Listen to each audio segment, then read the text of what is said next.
Alden Richard update. Yan, before and after ni Alden sa South Korea noong 2019 at kasalukuyan 2024. Yan, naka-handbook pang outfit si Alden. And day 3 na ni Alden just sa Korea.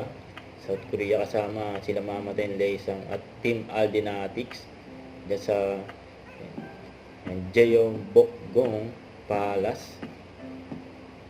Ayan, saya nila yan. Kaya din pa yung nagbibideo eh. Yan pa yung mga kunahal ni Alden. Yan o. Opa. Yan, corn dog. Saka bon jeopang na fish na shape. Yan, kumain silang lahat dyan o. Yan, Team Alden. Yan. Yan pa yung group picture nila Alden Richard at fans club yung Aldenatics. Enjoy na enjoy dyan si Alden. Huwag kalimutan mag-subscribe, click on notification bell para lang update po ang future reaction vlog. Bye guys, thank you for watching.